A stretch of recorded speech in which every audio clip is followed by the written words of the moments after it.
Olá, hoje eu vou falar de Salmo 68. É um salmo que fala sobre a vitória de Deus sobre os seus inimigos.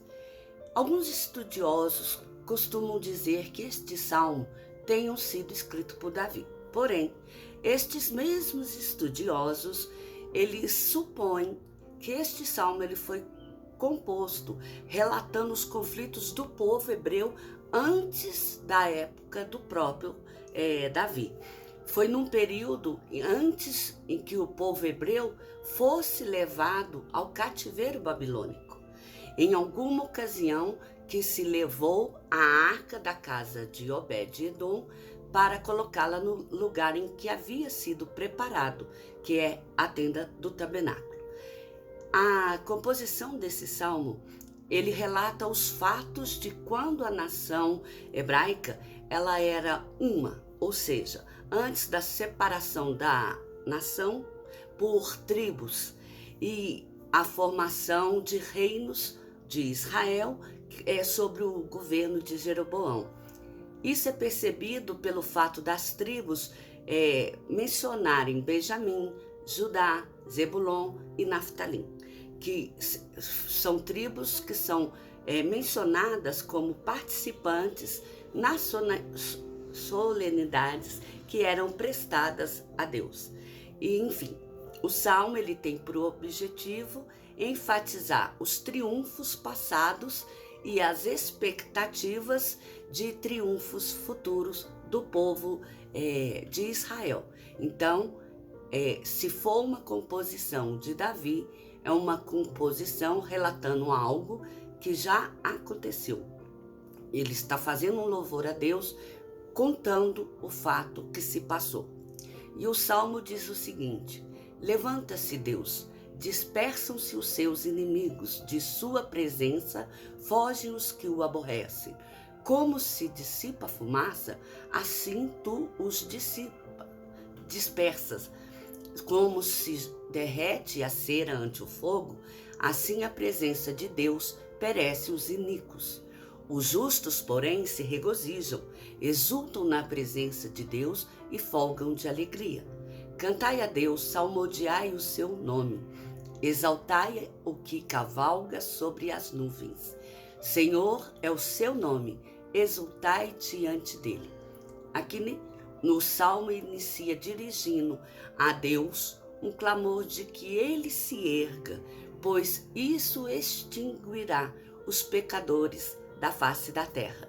E quanto aos justos, estes serão motivos para declarar a sua alegria e louvores a Deus pela libertação de suas vidas da morte.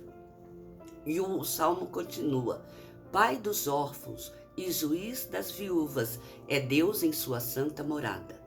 Deus faz que o solitário more em família, tira os cativos para a prosperidade. Só os rebeldes habitam em terra estéril. Ao saíres, ó Deus, à frente do teu povo, os avançares pelo deserto, tremeu a terra. Também os céus gotejaram a presença de Deus. O próprio Sinai se abalou na presença de Deus, do Deus de Israel. Copiosa chuva derramaste, ó Deus, para a tua herança, quando já ela estava exausta, tu a restabeleceste.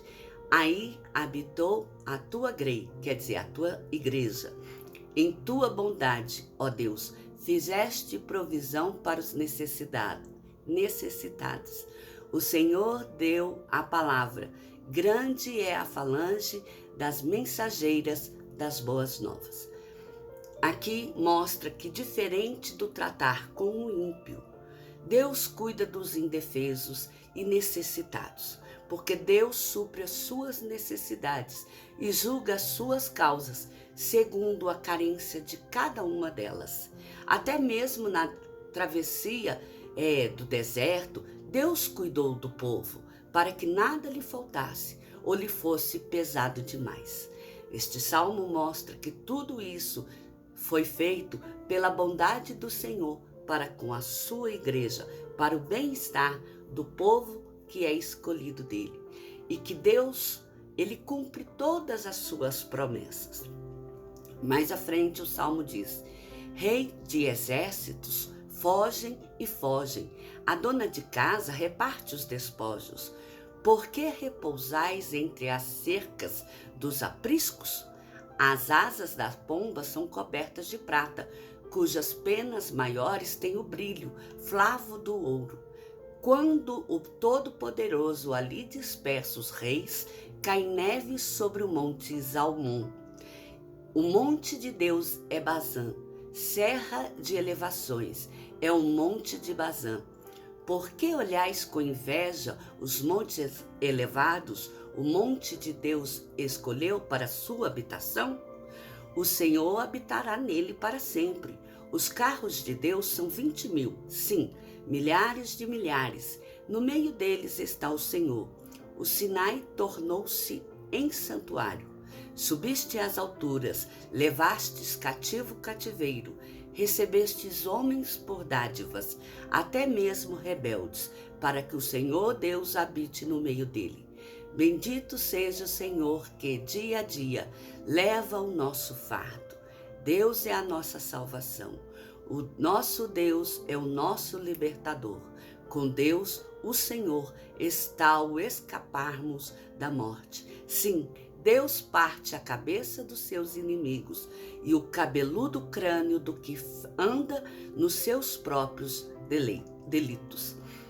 Aqui, quando faz questão de falar sobre o Monte Zalmon, é porque nesse monte os inimigos, eles foram destruídos por completo. Eles ficaram, os inimigos de Israel, né? Eles ficaram caídos pelo monte, assim como a neve que cai e cobre todo aquele monte, deixando ele branquinho. Então, foi na quantidade de neve que deixa o monte todo branco, foi a quantidade de inimigos que o Senhor fez cair ali naquele monte.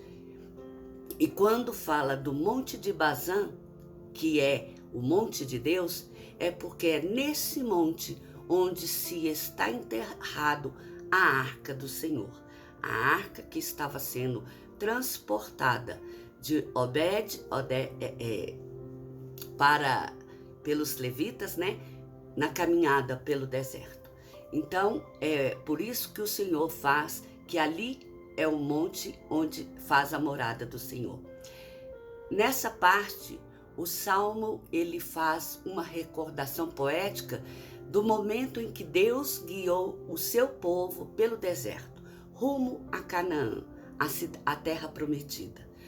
Ele conta as lembranças das maravilhas providas pelas mãos do próprio Senhor, tanto livrando dos adversários que estavam em torno do povo de Israel, e conta também sobre da rotina da vida cotidiana, porque era uma vida em que as pessoas sempre estavam em guerra, nessa trajetória, porque para alcançar a terra prometida, o povo pelo deserto, ele enfrentou diversos inimigos. Em cada terra que era conquistada, ali eles pegavam os despojos, que eram as pratas e o ouro. Então, esse salmo, nessa parte, ele fala das lembranças que ajudam a manter viva as diversas bênçãos derramadas sobre o povo de Israel e todas as vezes em que Deus se fez presente no meio do povo. E o salmo continua: viu-se, ó Deus, o teu cortejo, o cortejo do meu Deus, do meu rei, no santuário. Os cantores iam adiante, atrás os tocantes de instrumentos de corda, em meio às donzelas com adufes. Bendizei a Deus nas congregações, bendizei ao Senhor, vós que sois da estirpe de Israel, quer dizer, da sua descendência. Ali está o mais novo, Benjamim, que o precede, os príncipes de Judá com o seu séquito, e os príncipes de Zebulon e os príncipes de Naftali.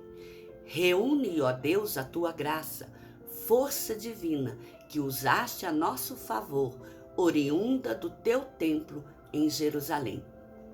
Então, como fica esclarecido aqui nessa parte do Salmo, o louvor, ele ressalta a adoração e a exaltação que o povo de Israel prestava a Deus no momento em que eles erguiam a Arca da Aliança para caminharem no deserto, seja à frente de batalha, ou seja mesmo para irem de um lugar e mudarem um acampamento para mais adiante, fosse para atravessar as águas ou à frente de uma luta que acontecia contra as nações iníquas, enquanto eles caminhavam rumo à terra prometida. O Salmo diz: os reis te oferecerão presentes, reprimem a fera dos canaviais, a multidão dos fortes como touros e dos povos como novilhos. Calcai os pés os que cobiçam barras de prata, dispersam os povos que se comprazem na guerra. Príncipes vêm do Egito, a Etiópia corre a estender as mãos cheias para Deus. Reinos da terra, cantai a Deus, salmodiai ao Senhor, aquele que em cima dos céus, os céus da antiguidade, eis que ele faz ouvir a sua voz, voz poderosa. Tributai glória a Deus, a sua majestade está sobre Israel, e a sua fortaleza nos espaços siderais. Ó Deus, tu és tremendo nos teus santuários. O Deus de Israel, ele dá força e poder ao povo. Bendito seja Deus. Por fim, nós vemos que este Salmo 68, ele se encerra celebrando a Deus a grandeza do seu nome, que faz com que reis de diferentes povos se acheguem até ele para prestar louvor, adoração ou simplesmente para receber graças. Esse salmo ele encerra mostrando que a justiça divina, ela sempre triunfa sobre a vida do homem, cuja a maldade tem a punição que lhe é devida. Sendo assim, Deus é digno de receber todo louvor e gratidão por parte do homem que teme ao Senhor. Então, este Salmo 68, a vitória de Deus sobre os seus inimigos, ele ressalta que tudo que o homem faz é por graça, porque Deus cuida dele, Deus o sustenta em sua trajetória. Tanto foi assim na antiguidade, quando Deus livrou o povo do cativeiro, fez andar pelo deserto para ir em direção à sua terra prometida e a conquistar. Seja nos dias atuais, só com o nome de Deus nós podemos ser vencedor, porque o que vence é o mal, o que vence o príncipe que governa este mundo, que causa guerras, contendas e destruição, desvio do caminho do Senhor, é Deus. Porque se não for Deus, o homem ele não consegue nenhuma vitória sobre os seus inimigos.